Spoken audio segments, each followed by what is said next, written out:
I'm a game designer, Hideo Kojima. Well, what I learned, that's a very difficult question because to build something, to create something, the basic of creation has not really changed. I think there is a technology enhancement over the years. When the technology becomes bigger, of course, the number of staffs become bigger. But basically, I have a concept, and then you go on to create something with the control of quality, which is very important. Even though if the era has changed, the basic of game creation hasn't changed in that way.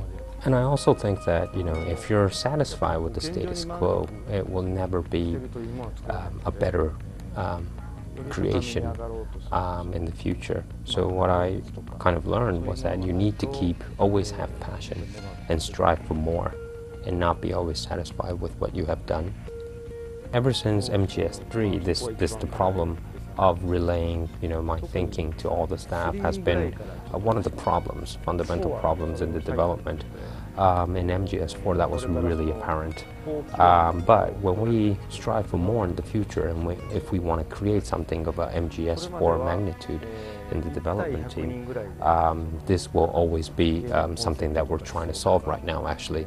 In the past, it was like, me against 100 developers, and then changed to talking to the lead and thinking about, how to construct lines. But this didn't really work out in terms of how to keep up with the control of the quality. So we are struggling how we could overcome this issue today. Well, what's so interesting about creating games is so different than creating a movie, for example. Like in a movie, you could talk to your designer saying, I want this kind of car. But since it's an interactive movie, even though I designate this kind of car, it is always important to sit down with that staff that created that car saying, this handling may be too heavy or too light, it should be much quicker, or things like that, because it's an interactive media. If I don't do that, I will not probably relay correctly to the players who actually control the car and play the game.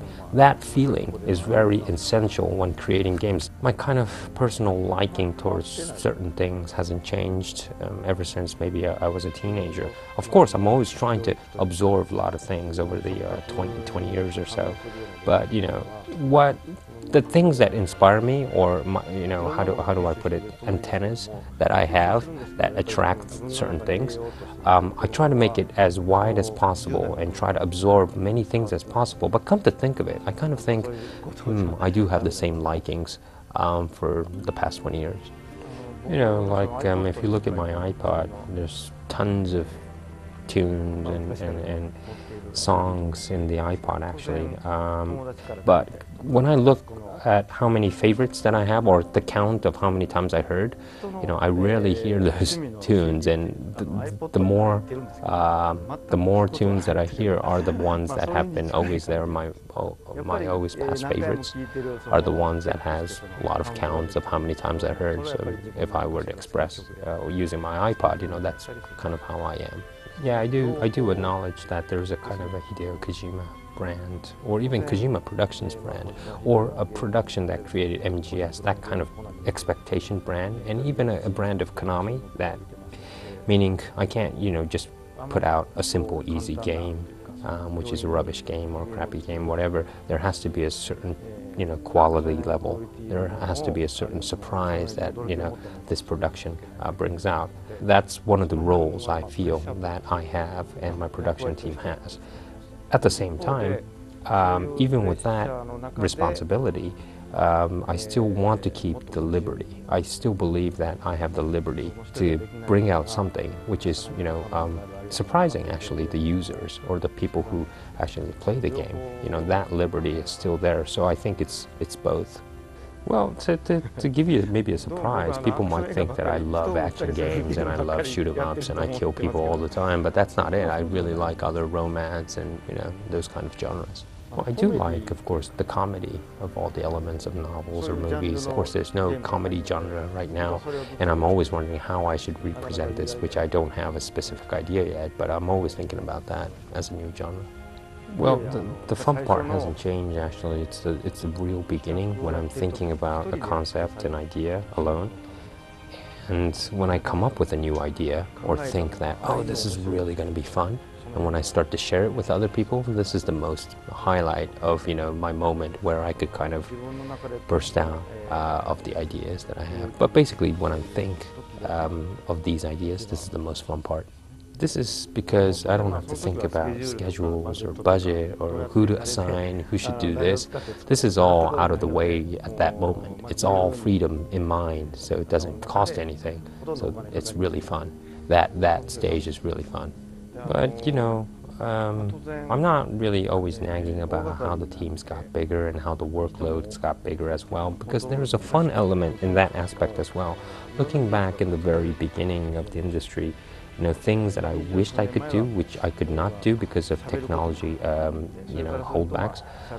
These are all kind of now possible, and I'm really hoping for the future it will change. Like, you know, now we could put in voiceovers, we could put in music, mocap using actors, you know, things that we could never, we wished but we couldn't do is now happening right now, and this is going after this cutting edge technology, so I'm really looking forward to that. I do understand to a certain extent that game has to sell in order to survive, but a lot of games are kind of driven by business concepts, saying, oh, if we add this aspect it will sell more, so why not we create this new FPS, you know. To a certain extent, yes, I understand, but on top of that, I still believe that there needs to be, in order to go higher, creators adding their ideas and philosophies, because if we don't do that, I don't think we could attract young people who are coming in the industry and becoming the new top developers or creators in the future.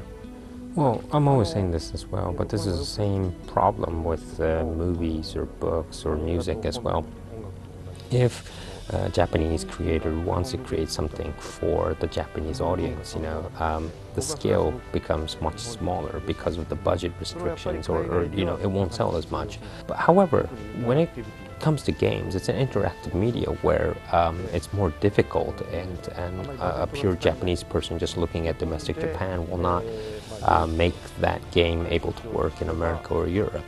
And if the budget, you know, the people who provide the budget will not probably take risk if that creator doesn't look at the worldwide audience. But if it's recoupable, I think, you know, that's another way that these creators could survive. But I just think that it's just a matter of budget, and for Japanese developers who just look at Japan will only get a small amount of budget. I think that's the only problem.